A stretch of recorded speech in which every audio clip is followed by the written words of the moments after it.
I still remember the weight of his hand on my shoulder. Not comforting, but heavy with finality. "You need to leave, Vivienne," Marcus said, his voice flat and unfamiliar. "I can't do this anymore." The hospital bracelet still circled my wrist like a manacle. 12 hours earlier, I had been admitted with cramping and bleeding. 12 hours earlier, I had still been pregnant. Now I stood in our bedroom, the scent of antiseptic still clinging to my skin, staring at my husband's emotionless face.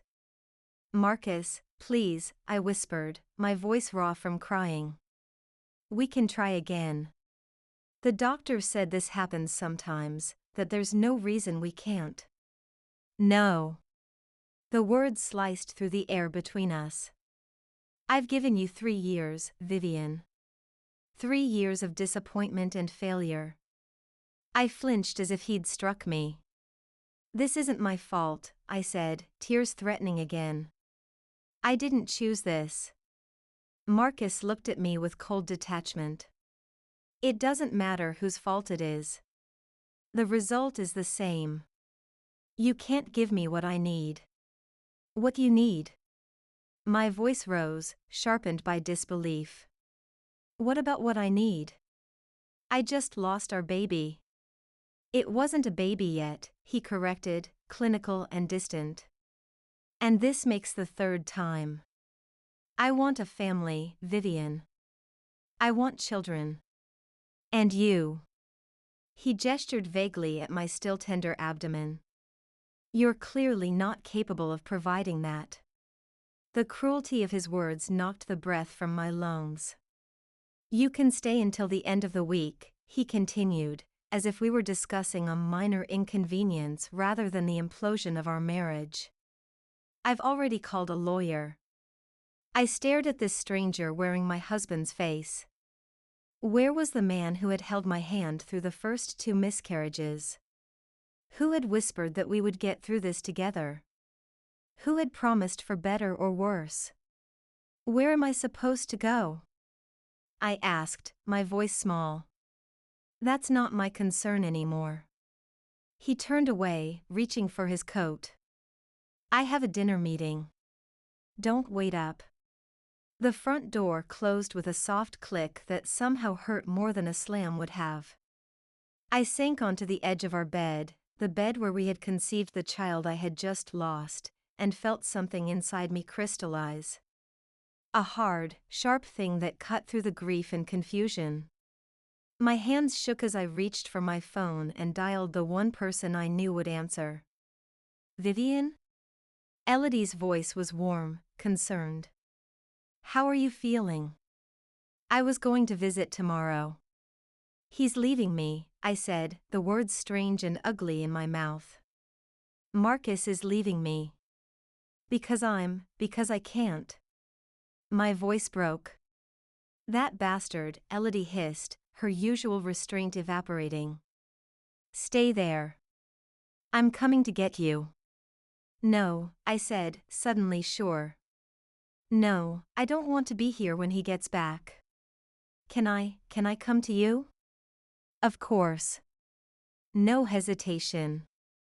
"I'll make up the guest room." As I packed a suitcase with mechanical efficiency, I couldn't stop hearing Marcus's words, echoing on repeat. "You're clearly not capable. You need to leave. You can't give me what I need."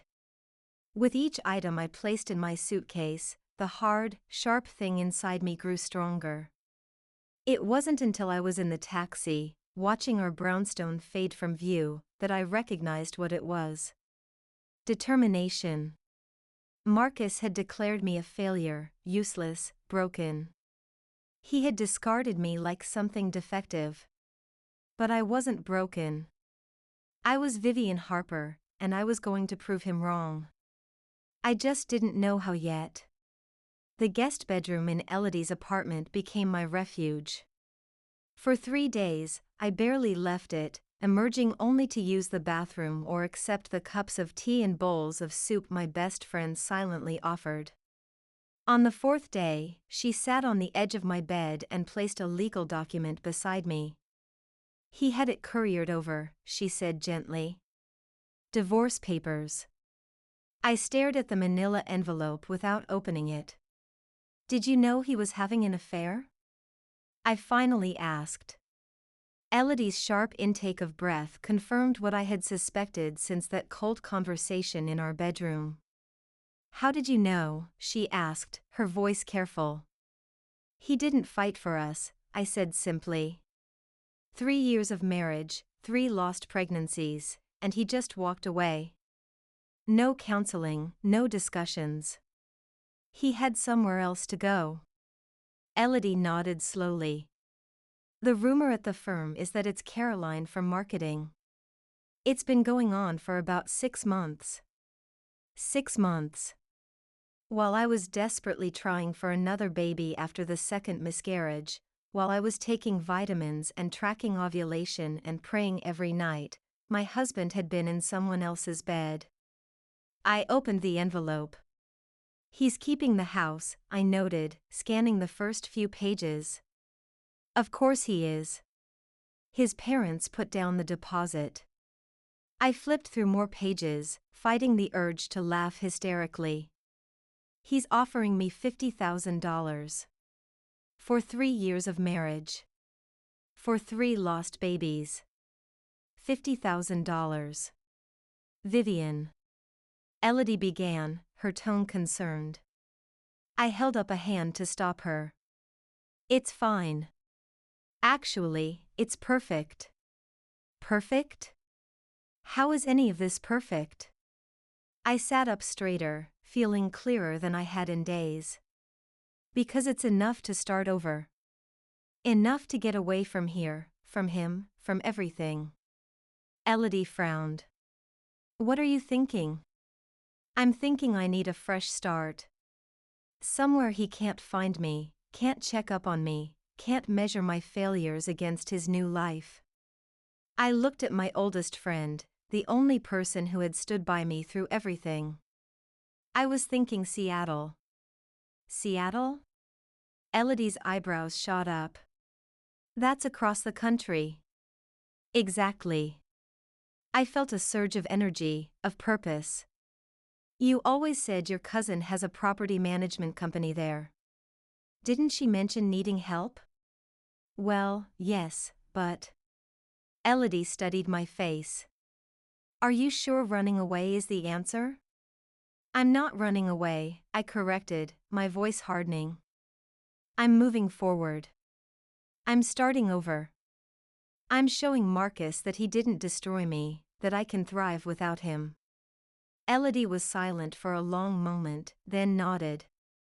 I'll call Camille, she said. She'll be thrilled to have you. As Elodie left to make the call, I looked down at the divorce papers again. At the cold, clinical dissolution of what I had thought was forever, Marcus had thrown me away, declared me worthless because I couldn't give him children. But there were other ways to build a family. Other ways to create a legacy. I picked up a pen and signed my name on the designated lines, watching as Vivienne Harper disappeared and the woman I would become began to take shape. Seattle welcomed me with gray skies and constant drizzle, a perfect match for my mood as I settled into my new life. Camille, Elodie's cousin, was a whirlwind of efficiency and warmth who installed me in a small but modern apartment above the offices of Summit Property Management. The commute is non-existent, she joked as she handed me the keys. And the rent is included in your salary package. I took the keys with murmured thanks, still feeling like I was moving through a fog. Hey, Camille said, her tone gentling. Elodie told me what happened. Not all the details, but enough. I want you to know that you have a clean slate here, Vivienne. No expectations, no judgments. Just a chance to find your feet again. I nodded, unable to trust my voice.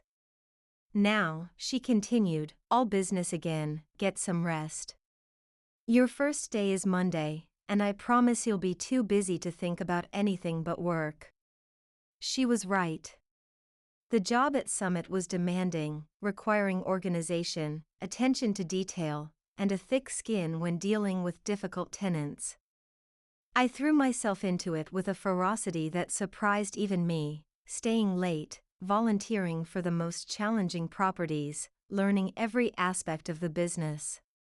6 months passed in a blur of work and sleep. Then a year. I moved from administrative assistant to property manager to senior manager, earning praise and raises that validated the fragile new identity I was building. Elodie visited twice, marveling at my transformation. "You look good," she said during her second visit, studying me over dinner. "Different. Stronger." I smiled, feeling the truth of her words. The broken woman who had fled New York had been replaced by someone steadier, more certain. "I feel stronger," I admitted. "For the first time since everything, I feel like I'm moving forward instead of just surviving." Elodie hesitated, twirling pasta around her fork. "I ran into Marcus," she finally said. My chopsticks paused halfway to my mouth. "Oh?" "He asked about you."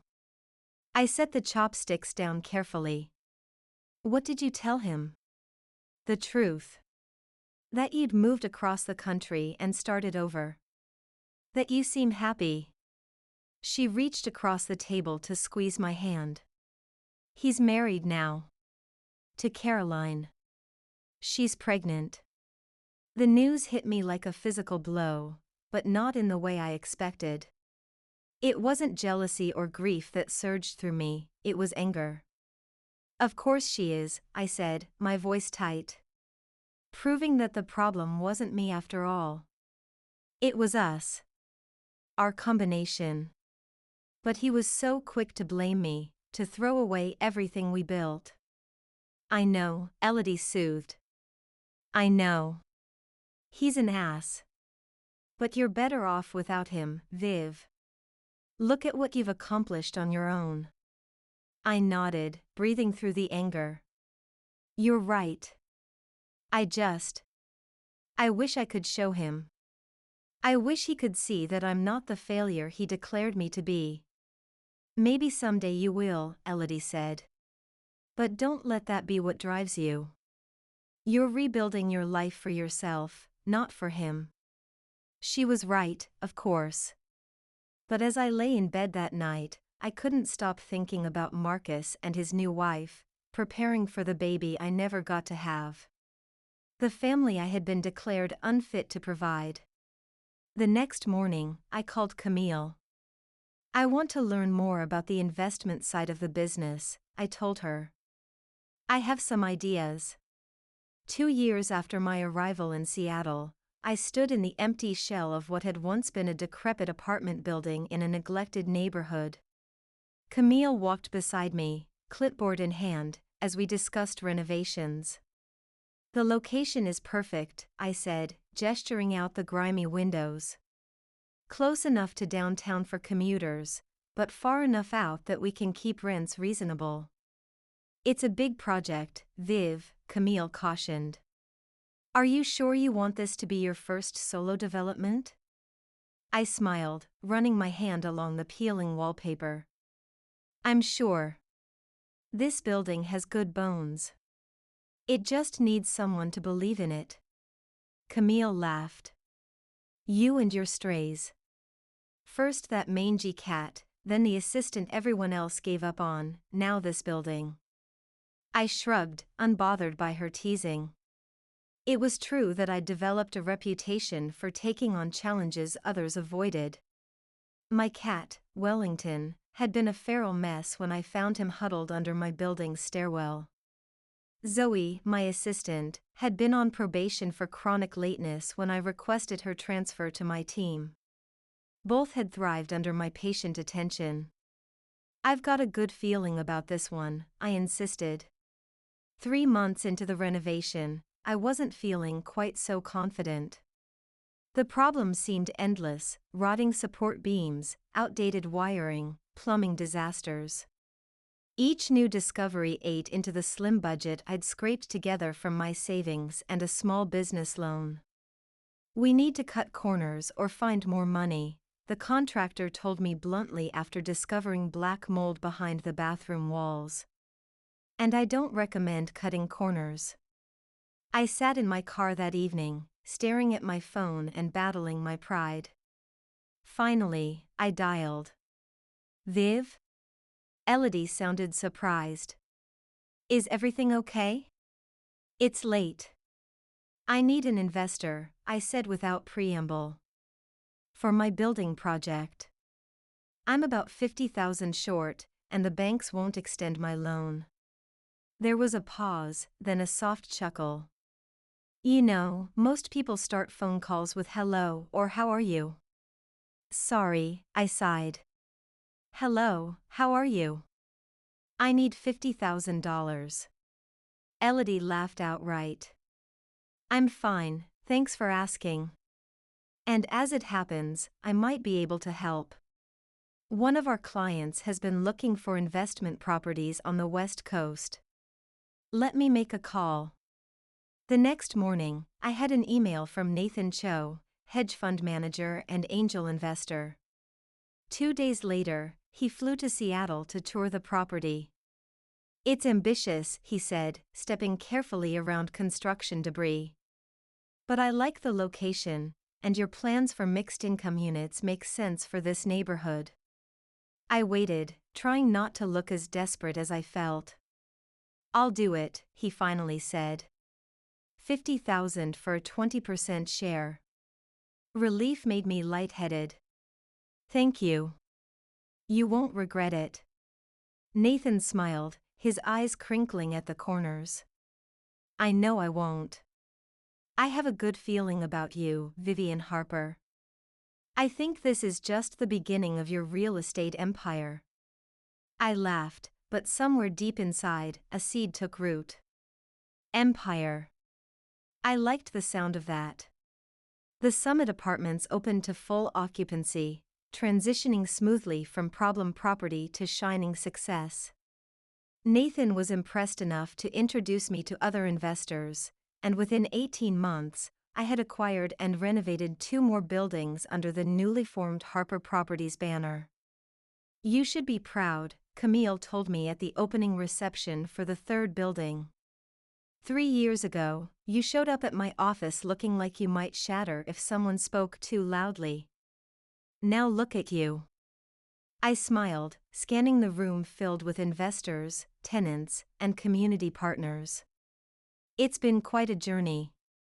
"Speaking of journeys," Camille lowered her voice, "there's someone here you should meet. Tess Wilcox. She runs a fostering agency. Been trying to find better housing options for families taking in older children." My interest immediately piqued. "Introduce me?" Tess Wilcox was a formidable woman with silver-streaked black hair and the no-nonsense air of someone who had seen it all and wasn't impressed. "So you're the real estate wunderkind," she said, appraising me with sharp eyes. "Camille says you might be interested in working with foster families." "I would," I confirmed. "My buildings prioritize stability and community. That seems like a natural fit for children who need the same." Tess nodded slowly. "We have a particular challenge with teenagers and sibling groups. Nobody wants them, but separating siblings can be devastating." "I have a few larger units that might work," I said, already running calculations in my head. "And I'm planning another development that could include some 4-bedroom apartments specifically for bigger families." "Ambitious," Tess remarked. "But ambition doesn't pay the bills. These families are on tight budgets, often relying on state subsidies." "I'm aware. I'm not looking to profit off vulnerable children, Ms. Wilcox. I'm looking to make a difference." Something in my tone made her look at me more closely. "Personal connection to fostering?" she asked bluntly. I hesitated. "No. But I understand what it's like to be considered disposable." Tess held my gaze for a long moment, then nodded. Come by my office next week. We'll talk details. That night, I sat on my balcony with Wellington purring in my lap, watching the city lights flicker against the darkening sky. For the first time in a long time, I thought about the babies I had lost, the family I hadn't been able to create with Marcus. Maybe there were other ways to be a mother. Maybe there were children out there who needed someone like me, someone who understood how it felt to be discarded, to be told you weren't enough. I stroked Wellington's scarred ear, remembering how wary he had been when I first brought him home. How long it had taken to earn his trust. Some things couldn't be rushed. But that didn't mean they weren't worth pursuing. My partnership with Tess's agency grew alongside Harper Properties. We started small, placing 2 sibling groups in subsidized units at the Summit Apartments. When that proved successful, we expanded to my other properties. You've got a knack for this, Tess told me after a particularly challenging placement, 3 teenagers who had been separated for years and were finally reunited. Most landlords would have run screaming after the first broken window, but you just had them help with the repairs and moved on. I shrugged. Windows can be fixed. Relationships are harder. It was during this period that I met Jasmine and Elijah. 16 and 14, they had been in the system for years, bouncing between foster homes and group facilities. Their social worker, Marcus's face had never left my memory, and I didn't want it there. The pain of his betrayal had dulled, but the scars remained. I don't want a replacement husband. I want to be a mother. To children who need one. Amara studied me, her expression unreadable. Being a single parent is challenging under the best circumstances. Taking on teenagers with trauma histories, that's next level. I'm aware, I said simply. I've been working with foster families for over a year now. I've seen the challenges. But I've also seen the rewards. Why these kids specifically? I thought about Jasmine's fierce protectiveness of her brother, Elijah's quiet intelligence, the way they both maintained a careful distance, physically and emotionally, from everyone around them. Because I recognize myself in them, I admitted. The wariness, the self-reliance, the distrust. I've been there. And I've come out the other side. I want to show them that it's possible. Amara looked down at the file in front of her. Their previous placements have all failed. Mostly because of Jasmine's behavior. She's been labeled difficult. She's been protecting herself and her brother the only way she knows how, I countered. I don't scare easily, Amara. Clearly not, she murmured, closing the file. We'll start with weekend visits. See how it goes. The first weekend visit was a disaster. Jasmine arrived with a chip on her shoulder the size of Mount Rainier, barely speaking except to ask when they could leave. Elijah was polite but distant, his eyes constantly darting to his sister for cues on how to behave. I showed them the rooms I had prepared, careful not to make them too perfect, knowing that overly decorated spaces often made foster children uncomfortable. You can personalize them however you want, I told them. Paint, posters, whatever. Jasmine snorted. Why bother? We'll be gone in a week.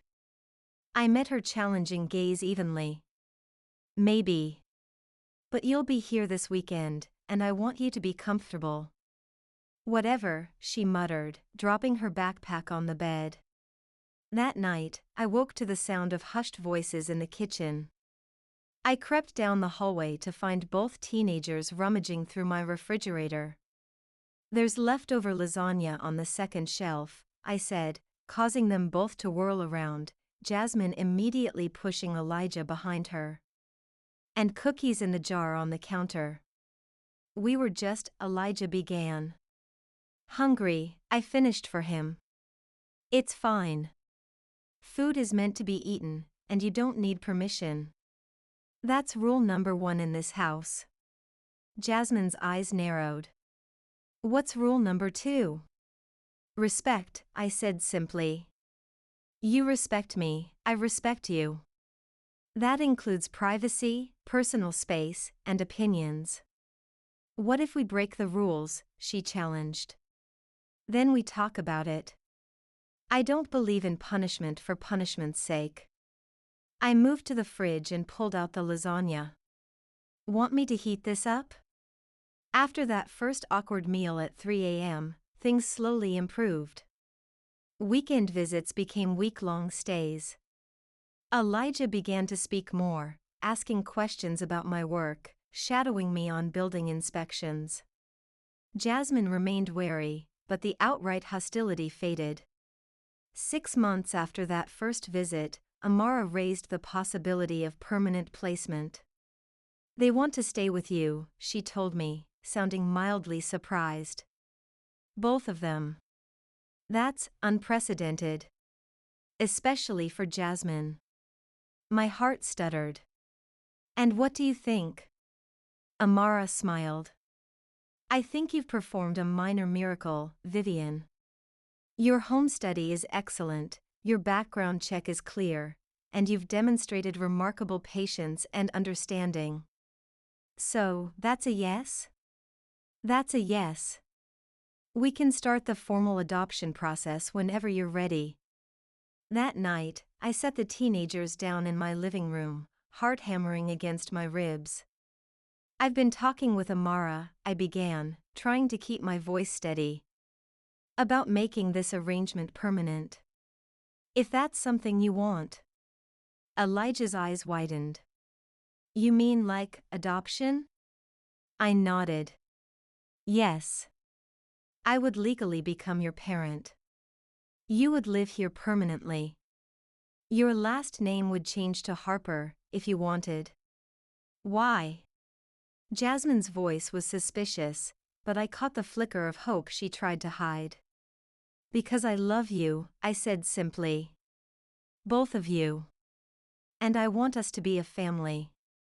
Silence stretched between us, heavy with unasked questions and fragile hopes. You could change your mind, Jasmine finally said. People always do. They think they want us, and then they realize how messed up we are, and I won't change my mind, I interrupted gently. I know exactly who you are, Jasmine. You and Elijah both. The good, the challenging, all of it. And I want you to be my children. Elijah looked at his sister, a silent conversation passing between them. What do we call you? He asked quietly. Whatever you're comfortable with. Vivienne, Viv, Mom, it's your choice. Can we think about it? Jasmine asked, her usual bravado absent. Of course, I assured them. Take all the time you need. 2 days later, I came home from work to find my apartment transformed. Streamers hung from the ceiling, a lopsided cake sat on the dining table, and a crudely wrapped package waited beside it. Jasmine and Elijah stood nervously by the table. What's all this? I asked, setting down my briefcase. Open it, Elijah urged, pushing the package toward me. Inside was a coffee mug with "World's Okayest Mom" printed on the side. I laughed, then felt tears prick my eyes as I read the handmade card accompanying it. To Viv, it read in Jasmine's angular handwriting. Thanks for not giving up on us. We want to be Harpers too. I looked up to find both teenagers watching me anxiously. Is that a yes? I asked, my voice thick. Jasmine nodded, for once looking every bit her 16 years, vulnerable, hopeful, young. Yes, she confirmed. It's a yes. I opened my arms, and for the first time, they both stepped into my embrace. We'll make it official, I promised. And then no one can ever separate us. As I held my soon-to-be children, I thought about how far I had come from that broken woman sobbing in a taxi, fleeing the husband who had declared her worthless. Marcus had been so wrong about me. I wasn't just capable of building a family. I was exceptional at it. The official adoption day dawned bright and clear, a rarity in Seattle's typically gray spring. I stood in front of the mirror, smoothing the jacket of my navy suit, my heart fluttering with anticipation and joy. "Mom?" Elijah called through the door. He had started using the title a month ago, tentatively at first, then with increasing confidence. "Are you ready?" "The car's here." "Coming," I called back, tucking a strand of hair behind my ear and taking one last look at my reflection. The woman who stared back at me bore little resemblance to the shattered soul who had fled New York 5 years ago. This woman stood straight, eyes clear and determined, a quiet strength evident in the set of her jaw. This woman knew exactly who she was and what she was capable of. In the living room, Jasmine was fussing with Elijah's tie, her own dress a compromise between the formality of the occasion and her edgy personal style. "You both look perfect," I told them, fighting a fresh wave of emotion. "You too, Mom," Elijah said easily, while Jasmine gave an approving nod. "Mom." The word still felt like a miracle every time I heard it. The courthouse was crowded, but our small celebration was joyful. Tess and Amara attended as witnesses, along with Camille and a few close friends. Nathan Cho surprised me by showing up with flowers for all 3 of us. "Congratulations, Harper family," he said warmly, hugging me after the judge made the adoption official. "This calls for a proper celebration. Dinner at Canlis tonight, my treat." As we left the courthouse, now legally a family, a familiar figure caught my eye. Elodie stood near the entrance, beaming. "Elodie." I hurried over, pulling her into a hug. "What are you doing here? Why didn't you tell me you were coming? And miss my best friend officially becoming a mother?" "Not a chance." She looked over at Jasmine and Elijah. "Aren't you going to introduce me to the newest Harpers?" As introductions were made and plans for celebration expanded to include Elodie, my phone buzzed with a notification. Opening it, I found an email from one of my investors, containing an offer to purchase a struggling boutique hotel in downtown Seattle. "Perfect," I murmured, forwarding it to my assistant. "Work, on today of all days?" Elodie teased, catching me with my phone out. I smiled, tucking the device away. "Just securing our future," I replied. "Harper Properties just keeps growing." "And so does the Harper family," she observed, watching as Jasmine actually laughed at something Nathan said. "Vivienne Harper, real estate mogul and mother of 2. Who would have thought?" "Not Marcus, that's for sure," I said, the words slipping out before I could stop them. Elodie's expression softened. "Does he still matter? After all this time?"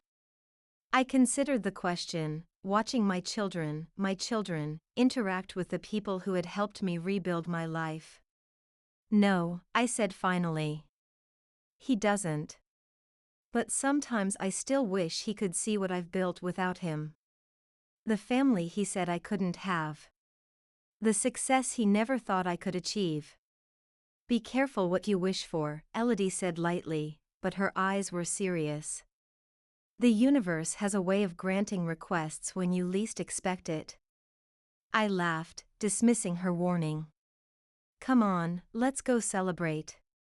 Today is about looking forward, not back." The boutique hotel project marked a significant expansion for Harper Properties, pushing me into the hospitality sector and raising my profile considerably.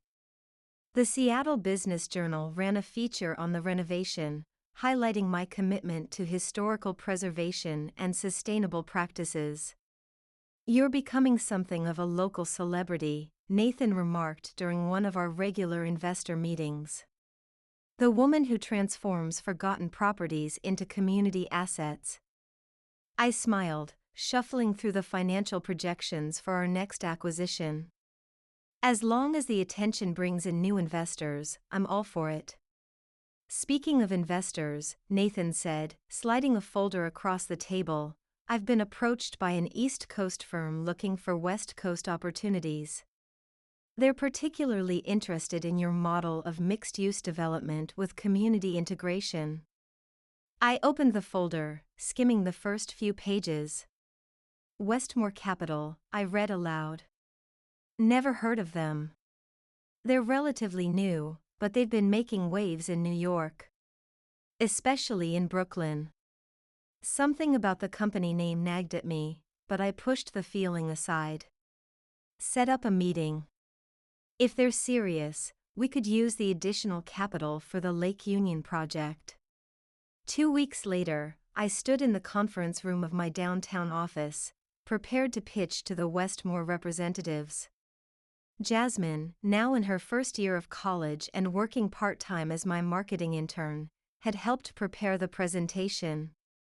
Nervous, she asked, adjusting the display on the projector.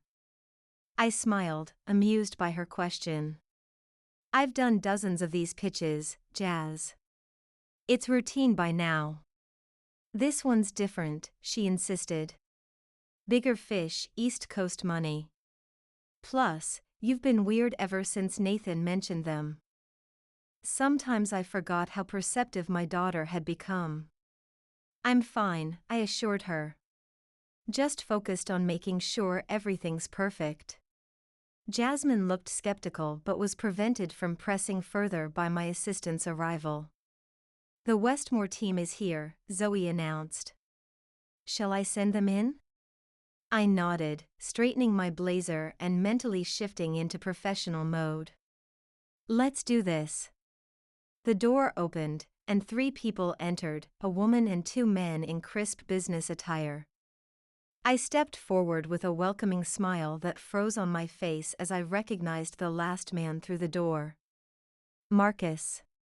Older, with streaks of gray at his temples and new lines around his eyes, but unmistakably my ex-husband. His eyes widened in shock as he registered my presence, his stride faltering. Vivienne? The quiet conference room suddenly felt airless. Marcus, I acknowledged, fighting to keep my voice steady. This is unexpected. The woman stepped forward, professional smile firmly in place. Vivienne Harper? I'm Lisa Westmore, CEO of Westmore Capital. This is our CFO, James Chen, and our West Coast Acquisitions Director, Marcus Preston. Preston? I repeated, unable to stop myself. When we had divorced, Marcus had still been using his original surname, Fletcher. A flicker of discomfort crossed his features. I remarried, he explained unnecessarily. Of course. Caroline. The pregnant marketing executive who had been warming his bed while I was trying to save our marriage. I see, I said coolly, gathering my composure. Well, shall we begin?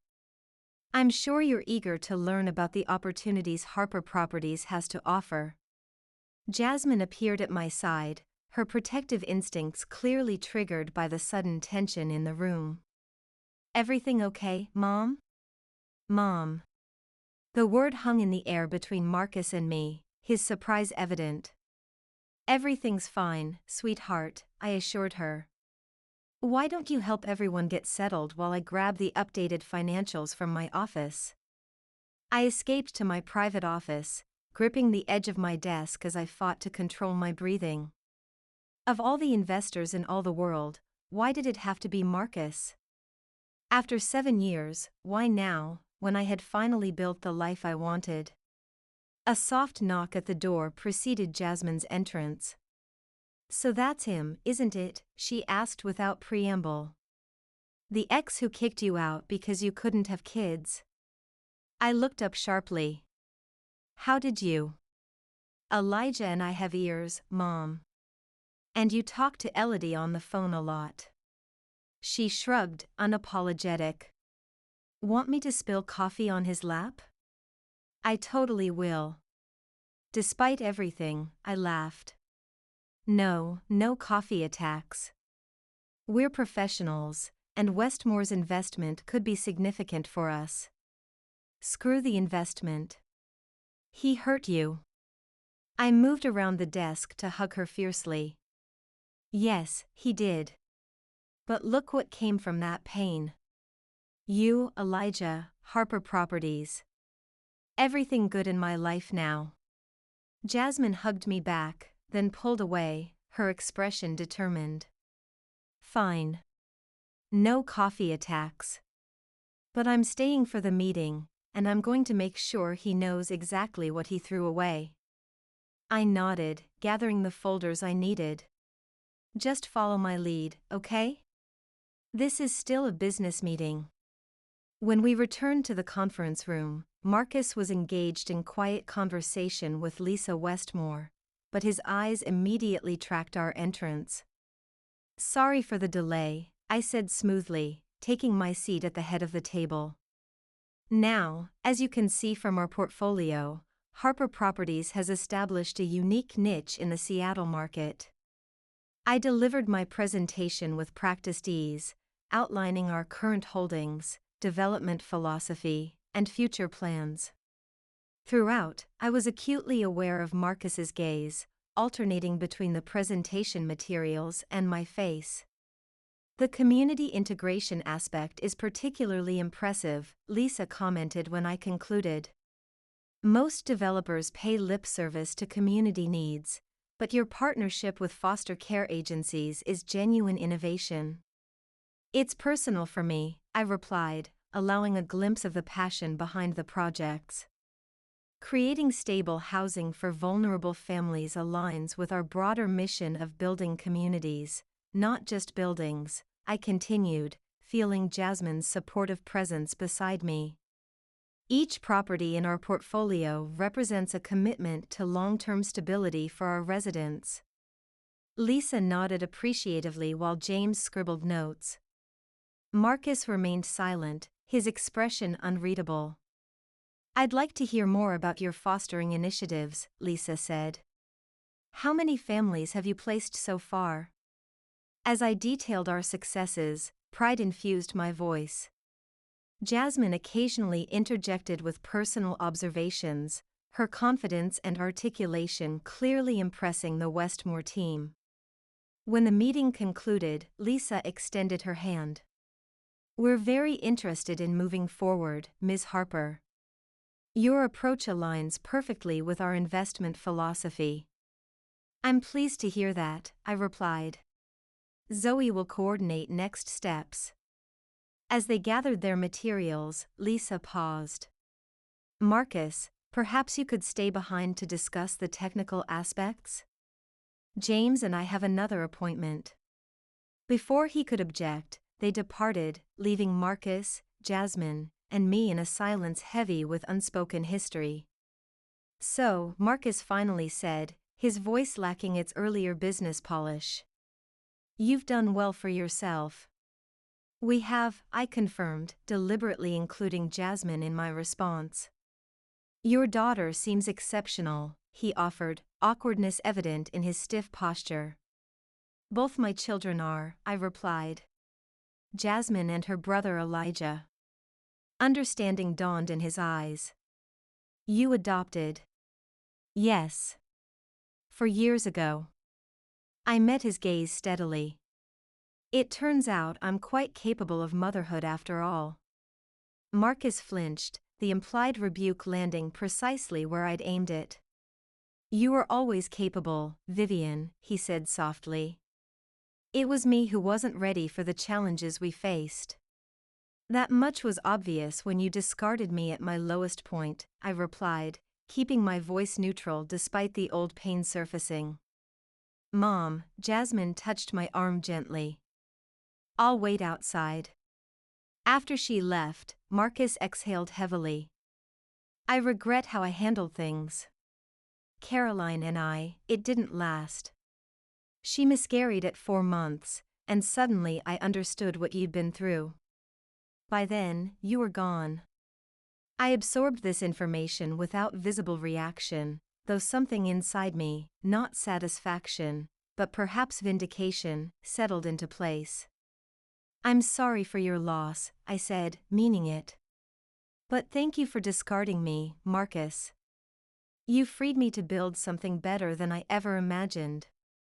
Now, if you'll excuse me, I have a family waiting and a company to run. As I walked out, leaving him alone with his regrets, I realized Elodie had been right. The universe had granted my wish in its own perfect timing, not for revenge, but for closure. I was Vivienne Harper, mother of 2 and owner of a thriving company. And I was exactly where I was meant to be.